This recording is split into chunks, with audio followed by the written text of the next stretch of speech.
হাওয়াইয়ের বিশ্বের অন্যতম সক্রিয় আগ্নেয়গিরি কিলাউয়া আবারও প্রাকৃতিক তাণ্ডবের ছাপ ফেলল।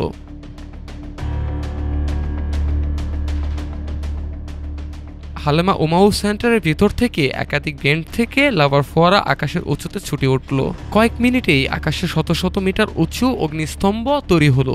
সবচেয়ে ভয়ঙ্কর এবং বিরল দৃশ্যটি ছিল একসঙ্গে 3টি লাভার ফোয়ারা, যা মুহূর্তের মধ্যে তীব্র হয়ে উঠেছে। ইউএসজিএস এর ওয়েবক্যামে সেই মুহূর্তের নাটকীয় উত্থান ও প্রবাহ ধরা পড়েছে, যা দেখলেই মনে হবে এ এক ভয়ঙ্কর সুন্দর প্রাকৃতিক দৃশ্য।